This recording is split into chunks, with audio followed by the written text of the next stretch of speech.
ನಮಸ್ಕಾರ ವೀಕ್ಷಕರೇ, ನಾನು ನಿಮ್ಮ ರಾಕೇಶ್ ಆರುಂಡಿ. ಆಕಾಶದ ಕಡೆ ಮುಖ ಮಾಡಿ ವಿಮಾನ ನಿಲ್ದಾಣದಿಂದ ಟೇಕ್ ಆಫ್ ಆದ ವಿಮಾನ ಕೆಲವೇ ಸೆಕೆಂಡ್ಗಳಲ್ಲಿ ಮುಖವನ್ನು ಕೆಳಕ್ಕೆ ಮಾಡಿ ನೆಲಕ್ಕೆ ಅಪ್ಪಳಿಸ್ಬಿಡ್ತು. ನೋಡ್ತಿದ್ದ ಹಾಗೆ ನಡೆದುವುದ ಈ ದುರಂತದಲ್ಲಿ ಕನಿಷ್ಠ 18 ಮಂದಿ ಸುಟ್ಟು ಕರಕಲಾಗಿ ಬಿಟ್ಟರು. ಇಡೀ ವಿಮಾನದಲ್ಲಿ ಇದ್ದವರ ಪೈಕಿ ಬದುಕುಳಿದಿದ್ದು ಪೈಲಟ್ ಮಾತ್ರ.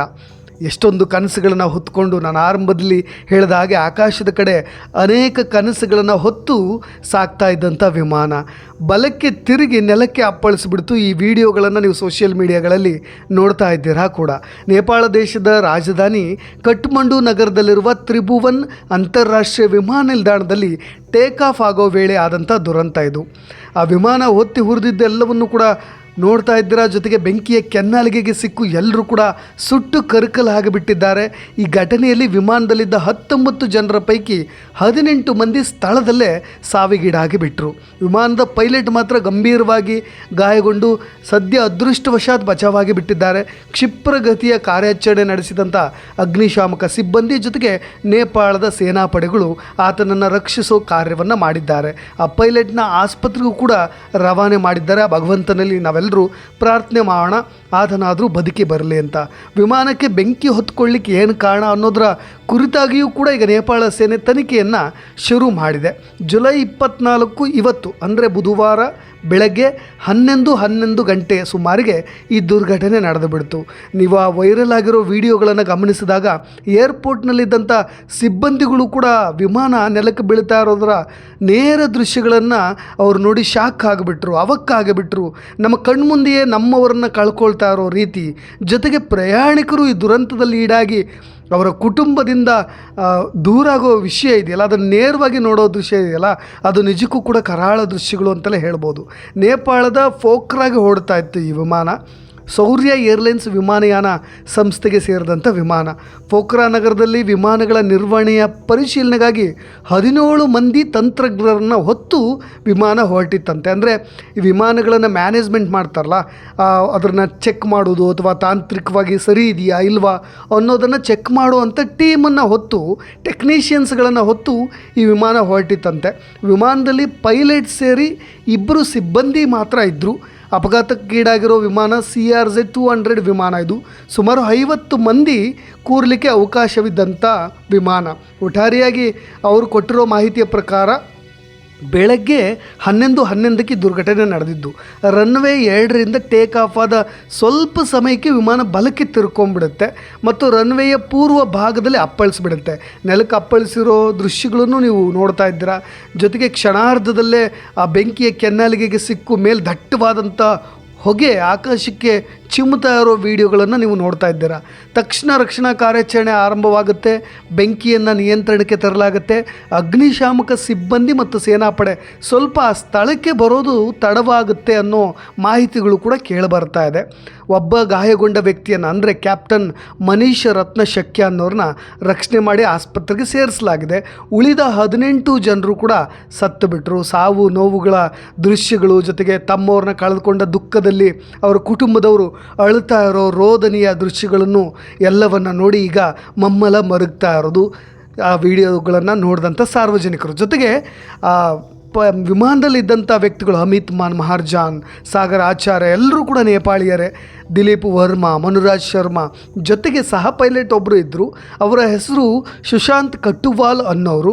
ಅವರು ಕೂಡ ಸಹ ಪೈಲಟ್ ಆಗಿದ್ದರು. ಆದರೆ ದುರದೃಷ್ಟವಶಾತ್ ಅವರು ಕೂಡ ಸುಟ್ಟು ಕರಕಲಾಗಿ ಬಿಟ್ಟರು.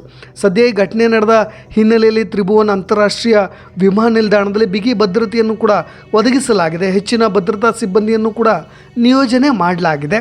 ಆದರೆ ಆ ಟೇಕ್ ಆಫ್ ಆಗೋ ವೇಳೆ ಇದೆಯಲ್ಲ, ವಿಮಾನವು ನೀವು ಆಲ್ಮೋಸ್ಟ್ ಯಾರಾದರೂ ವಿಮಾನದಲ್ಲಿ ಪ್ರಯಾಣ ಮಾಡಿದರೆ ಗೊತ್ತಾಗುತ್ತೆ. ಆ ಟೇಕ್ ಆಫ್ ಆಗೋ ವೇಳೆ ಇದೆಯಲ್ಲ, ಪ್ರಯಾಣಿಕರ ಹೃದಯ ಬಡಿತ ನಿಂತು ಹೋಗಿಬಿಟ್ಟಿರುತ್ತೆ ಆ ಕ್ಷಣದಲ್ಲಿ. ಅದು ಯಾವಾಗ ಮೇಲೆ ಏರಿ ಒಂದು ಲ್ಯಾಂಡ್ ಆಗುತ್ತಲ್ಲ, ಮೇಲೊಂದು ಸೆಟ್ಲ್ ಝೋನ್ಗೆ ಹೋಗುತ್ತಲ್ಲ, ಅಲ್ಲಿಯವರೆಗೂ ಉಸಿರು ಬಿಗಿ ಹಿಡಿಯುವ ಸಮಯ ಅದು. ಹಾಗಾಗಿಯೇ ಈ ವಿಮಾನ ನಿಗದಿತ ಎತ್ತರಕ್ಕೆ ಏರಲಿಕ್ಕೆ ಸಾಧ್ಯ ಆಗಲಿಲ್ಲ. ಹಾಗಾಗಿ ರನ್ವೇಯಲ್ಲಿ ಮುಂದೆ ಸಾಗ್ತಾ ಇದ್ದಂಥ ವಿಮಾನ ರನ್ವೇ ಕೊನೆಯಲ್ಲಿದ್ದಂಥ ಹಳ್ಳಕ್ಕೆ ಬಿದ್ದು ಬಳಿಕ ಬೆಂಕಿ ಹೊತ್ಕೊಂಡು ಬಿಡ್ತು. ವಿಮಾನ ನಿಲ್ದಾಣದ ಬಳಿ ದಟ್ಟ ಹೊಗೆ ಆಕಾಶಕ್ಕೆ ಆಕಾಶಕ್ಕೆ ಚಿಮ್ತಾ ಇದ್ದ ವಿಡಿಯೋಗಳು ಈಗಾಗಲೇ ಸೋಷಿಯಲ್ ಮೀಡಿಯಾದಲ್ಲಿ ವೈರಲ್ ಆಗ್ತಾ ಇದೆ. ಜೊತೆಗೆ ಆ ಅಗ್ನಿಯ ಕೆನ್ನಾಲಿಗೆ ಇಡೀ ವಿಮಾನವನ್ನು ವ್ಯಾಪಿಸ್ತಾ ಇದ್ದ ಹಾಗೆ ಅಲ್ಲಿದ್ದವರು ಎಲ್ಲರೂ ಕೂಡ ಸುಟ್ಟು ಕರಕಲಾಗಿಬಿಟ್ಟಿದ್ದಾರೆ. ಆರಂಭದಲ್ಲಿ ಹೇಳಿದಾಗೆ ಪೈಲಟ್ನ ಅದೃಷ್ಟವೇ ಅಂತ ಹೇಳ್ಬೋದು, ಆತನನ್ನು ರಕ್ಷಿಸೋ ಕೆಲಸವೂ ಕೂಡ ಆಗಿದೆ. ಅದರಲ್ಲಿ ಅಗ್ನಿಶಾಮಕ ದಳ ಏನಿದೆಯಲ್ಲ ಸ್ಥಳಕ್ಕೆ ಧಾವಿಸೋ ಸ್ವಲ್ಪ ತಡವಾಗಿದ್ದರಿಂದ ಈ ರೀತಿಯಾದಂಥ ಇನ್ನಷ್ಟು ಸಾವು ನೋವುಗಳು ಸಂಭವಿಸ್ತು ಅನ್ನೋ ಮಾಹಿತಿಗಳು ಕೂಡ ಕೇಳಿ ಬರ್ತಾ ಇದೆ. ಆದರೆ ಇದಕ್ಕಿಂತ ಹೆಚ್ಚಾಗಿ ಇನ್ನೊಂದಿಷ್ಟು ಇಂಪಾರ್ಟೆಂಟ್ ವಿಷಯಗಳನ್ನು ಹೇಳಲೇಬೇಕು. ಯಾಕೆಂದರೆ ಪದೇ ಪದೇ ವಿಮಾನ ದುರಂತ ಈ ನೇಪಾಳದಲ್ಲೇ ಸಂಭವಿಸ್ತಾ ಇದೆಯಲ್ಲ, ಅದು ಇದೊಂದು ವಿಪರ್ಯಾಸ ಅಂತಲೇ ಹೇಳ್ಬೋದು. ಯಾಕೆಂದರೆ ನೇಪಾಳ ವಿಮಾನಯಾನ ಉದ್ಯಮ ಇದೆಯಲ್ಲ, ಅದು ಇತ್ತೀಚಿನ ಕೆಲವು ವರ್ಷಗಳ ಇತ್ತೀಚೆಗೆ ಒಂದು ಪ್ರವರ್ಧಮಾನಕ್ಕೆ ಬರ್ತಾ ಇದೆಯಂತೆ.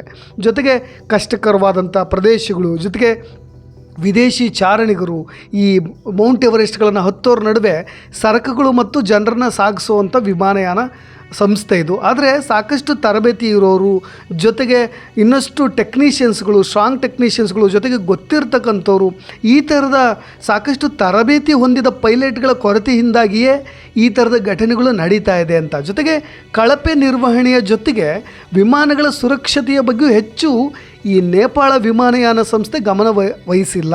ಜೊತೆಗೆ ಸರ್ಕಾರವು ಇದರ ಒಂದಿಷ್ಟು ಎಚ್ಚರಿಕೆಯನ್ನು ಅಥವಾ ಸುರಕ್ಷತೆಯನ್ನು ತೆಗೆದುಕೊಂಡಿಲ್ಲ ಅಂತ ಈಗ ದೂರುಗಳು ಕೇಳಿಬರ್ತಾ ಇರೋದು.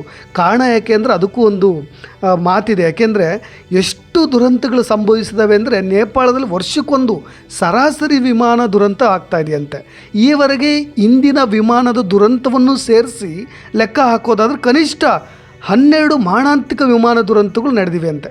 2013ರ ಜನವರಿ ತಿಂಗಳಲ್ಲಿ ನೇಪಾಳದ ಕೇಂದ್ರ ನಗರವಾದ ಪೋಖ್ರಾ ಬಳಿ ಏತಿ ಏರ್ಲೈನ್ಸ್ ವಿಮಾನ ಅಪಘಾತಕ್ಕೆ ಈಡಾಗಿತ್ತು. ಈ ಭೀಕರ ದುರಂತ ಅಪಘಾತದಲ್ಲಿ ಪ್ರಯಾಣಿಕರು, ಸಿಬ್ಬಂದಿ ಸೇರಿದಂತೆ ವಿಮಾನದಲ್ಲಿದ್ದ ಎಲ್ಲ 72 ಜನರು ಕೂಡ ಪ್ರಾಣವನ್ನು ಕಳ್ಕೊಂಡು ಬಿಟ್ಟಿದ್ದರಂತೆ. ಆ ರೀತಿಯಾಗಿ ಅನೇಕ ಘಟನೆಗಳನ್ನು ನಾವು ಉದಾಹರಣೆಗೆ ತೆಗೆದುಕೊಳ್ಬೋದು. 2022 ಮೇ ತಿಂಗಳಲ್ಲಿ ಥಾಣೆಯ 4 ಭಾರತೀಯರು ಸೇರಿದಂತೆ 22 ಜನರಿದ್ದಂಥ ತಾರಾ ಏರ್ ವಿಮಾನವೂ ಕೂಡ ಈ ರೀತಿಯಾಗಿ ಪತನಗೊಂಡಿತ್ತು. ಅದಾದ ನಂತರ 2019 ಫೆಬ್ರವರಿ ಮೋಡ ಕವಿದ ವಾತಾವರಣದಲ್ಲಿ ಕಠ್ಮಂಡುವಿಗೆ ಹಿಂತಿರುಗಲು ಹೋಗ್ತಾ ಇದ್ದಂಥ ಏರ್ ಡೈನಾಸ್ಟಿಯ ಹೆಲಿಕಾಪ್ಟರ್ ಕೂಡ ಬೆಟ್ಟಕ್ಕೆ ಅಪ್ಪಳಿಸಿತ್ತು. 2018ರಲ್ಲೂ ಕೂಡ ಇದೇ ರೀತಿಯಾಗಿ ಒಂದು ಘಟನೆ ನಡೆದಿದೆ. 2018, 2016, 2016ರಲ್ಲಿ ನೇಪಾಳದ ಕಲಿಕೋಟ್ ಜಿಲ್ಲೆಯಲ್ಲಿ 11 ಜನರಿದ್ದಂಥ ಏರ್ ಕಾಸ್ಟ್ ಮಂಡಪ್ ವಿಮಾನ ಪತನ ಆಗಿತ್ತು. 2015ರಲ್ಲಿ, 2012ರಲ್ಲಿ ಹೀಗೆ ಅನೇಕ ಘಟನೆಗಳು ಈ ರೀತಿಯಾದಂಥ ವಿಮಾನ ದುರಂತಗಳು ನೇಪಾಳದಲ್ಲಿ ಮತ್ತೆ ಮತ್ತೆ ಮರುಕಳಿಸ್ತಾ ಇದೆ. ಅದಕ್ಕೆ ಒಂದು ಸುರಕ್ಷತೆಯ ವಿಚಾರದಲ್ಲಿ, ಇನ್ನೊಂದು ತರಬೇತಿ ಮತ್ತು ಎಕ್ಸ್ಪರ್ಟ್ಸ್ಗಳ ವಿಚಾರದಲ್ಲಿ ನೇಪಾಳ ಎಲ್ಲಿ ಎಡುತ್ತಾ ಇದೆಯಾ ಅಂತ ಹೇಳಿ.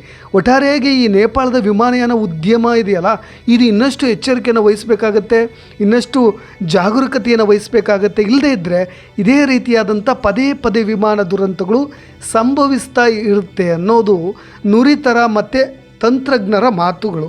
ಒಟ್ಟಾರೆಯಾಗಿ ಈಗ ಈ ದುರಂತದಲ್ಲಿ ಸಿಕ್ಕು ಕುಟುಂಬಗಳು ಕೂಡ ಅನಾಥವಾಗಿದೆ. ಜೊತೆಗೆ ಇನ್ನಷ್ಟು ಮಾಹಿತಿಗಳು ಗೊತ್ತಾಗಬೇಕಾಗಿದೆ. ಅವರ ಮೃತದೇಹ ಪತ್ತೆ, ಜೊತೆಗೆ ಪೋಸ್ಟ್ಮಾರ್ಟಮ್, ಇನ್ನಷ್ಟು ಮುಂದಿನ ಕಾರ್ಯಗಳೇನಿದೆಯಲ್ಲ ಅದೆಲ್ಲವನ್ನೂ ಕೂಡ ಈಗ ನೇಪಾಳ ಸೇನಾಪಡೆಗಳು ಜೊತೆಗೆ ಅಲ್ಲಿನ ಅಗ್ನಿಶಾಮಕ ಸಿಬ್ಬಂದಿ ತುರ್ತು ಕಾರ್ಯವನ್ನು ನಿರ್ವಹಿಸ್ತಾ ಇದ್ದಾವೆ. ಆ ಕುಟುಂಬಕ್ಕೆ ಇನ್ನಷ್ಟು ಧೈರ್ಯ ತುಂಬಿಕೊಡುವ ಕೆಲಸವಾಗಲಿ, ಜೊತೆಗೆ ಅವರಿಗೆ ಏನು ಪರಿಹಾರ ಧನ ಏನಿರುತ್ತೋ ಅದು ಕೂಡ ಅವರಿಗೆ ದೊರಕಲಿ, ಜೊತೆಗೆ ಆ ಕುಟುಂಬಕ್ಕೆ ಈ ನೋವನ್ನು ಭರಿಸುವ ಶಕ್ತಿಯನ್ನು ಕೊಡಲಿ.